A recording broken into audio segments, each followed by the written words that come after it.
All right, this is a first law problem.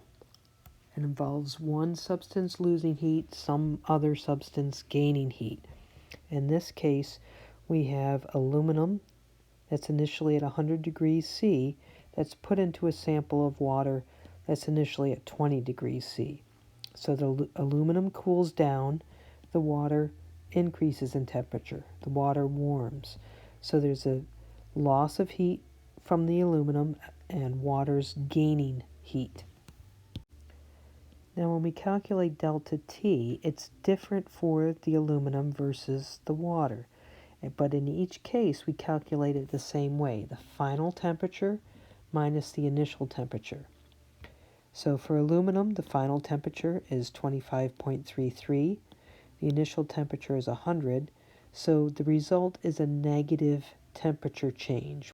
For aluminum, the temperature change is positive. It's increasing in temperature. But still, it's calculated the same way, TF minus TI. So TF, 25.33, and we're subtracting 20 because that's the initial temperature change.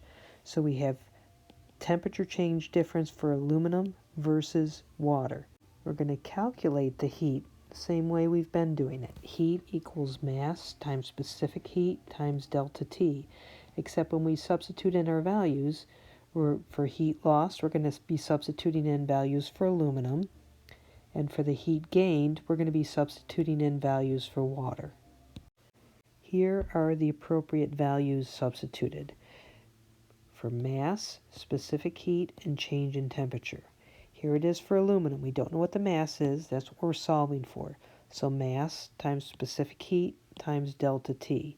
For water, mass times specific heat times delta T. Notice I chose appropriate specific heats such that the unit of heat was consistent for both of these.